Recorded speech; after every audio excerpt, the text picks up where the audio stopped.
From humble beginnings, Peter Greig and Patrice Madden have become a reputable training duo in and around Queensland. Both Peter and Patrice had an upbringing that involved horse racing, and it eventuated into a lifelong passion. Together, they have amassed a career that stretches well over many decades, and this is a true sentiment to their work ethic and drive to succeed in an industry that they love. I got involved many moons ago, obviously. I was in primary school and my grandfather took me up to my uncle's in Victoria, and he had trotters, and I didn't get to do anything with the horses. I filled water buckets and cleaned stables, and inflation's grown because when I left at the end of the holidays, he gave me 10 shillings, which is $1. I couldn't wait to go back. But I don't know whether he had a good time the first time around, but he never gave me any more shillings. That's how I got to like it. When we moved up to Townsville, our neighbours next door had horses and they took us one night, and then we kept going back. So that was pretty much it. Both Peter and Patrice have had some great influences across their career, and they speak very fondly of those who have helped them out along the way. Merv Wanless, he was definitely a trainer before his time. Like, he was doing heats and gating up 2-year-olds that were hard to gate up back in those days. But you had to work too hard for them to teach you anything. You only learnt what you picked up along the way, because you pretty much worked from sun up to sundown. As far as learning, I probably learned a bit off Joe Ilsley. I was with him for a while in Sydney, and Charlie Parsons was very good that way. Like, he'd explain as he did things and why he was doing them, and education-wise, that was all good. But overall, I found the same as it would be today, that you're working so hard and time's at a premium that people don't really have time to explain to you why they're doing this or that or what. So if you have to use your own initiative and pick it up as you go. In Townsville, my dad had horses with Darryl Gross, so I used to go there on weekends, and I learnt off him, although, as some people may know, he's lets you do a lot to yourself. He's not the most active bloke.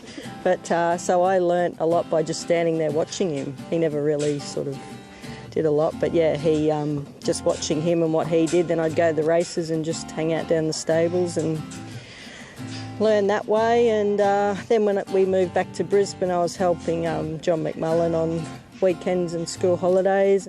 Albion Park is a special place for the training duo, and it wasn't an easy decision to move away from the city. But they both see the upside of working from home and at their own property. Albion Park, like, I was there pretty well all the time for pretty close to 30 years. I personally liked it in there. As everyone knows, harness racing, your day never ends, but with on-course stabling, it does to some degree. And a lot of the work is done for you, like track preparation and grounds and that type of thing.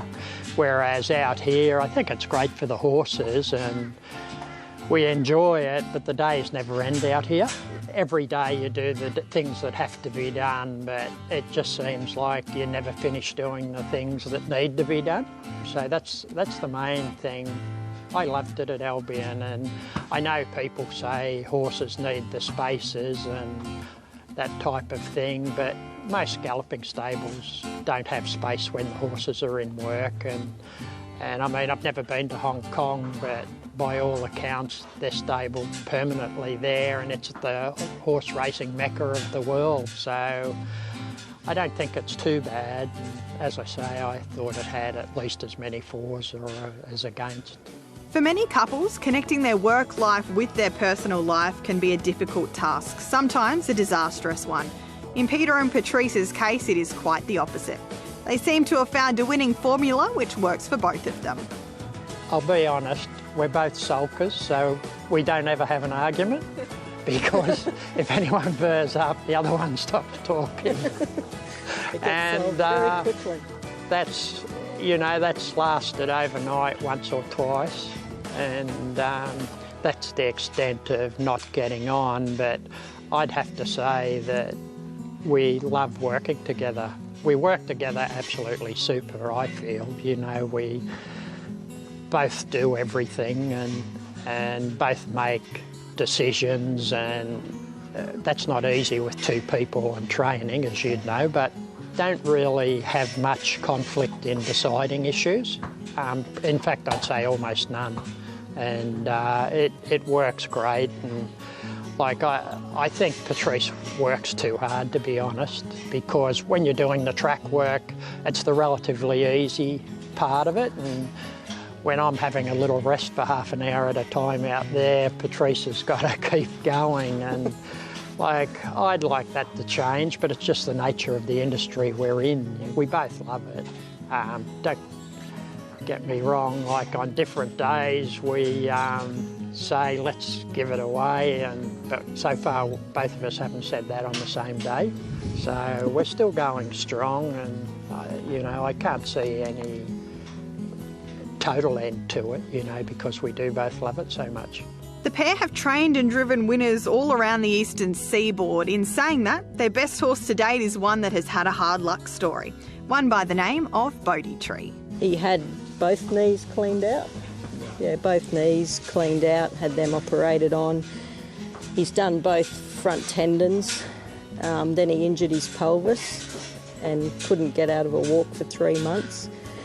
And then we finally got him back when we moved out here, and he had 12 months off, and brought him back for the trials, and he fibrulated. So he ended up going to the vets for that, had another break for that. And so that was a little extent of his issues, and then finally got him back 3 years later, and he won his first race back after 3 years. And that was an R1 to R2.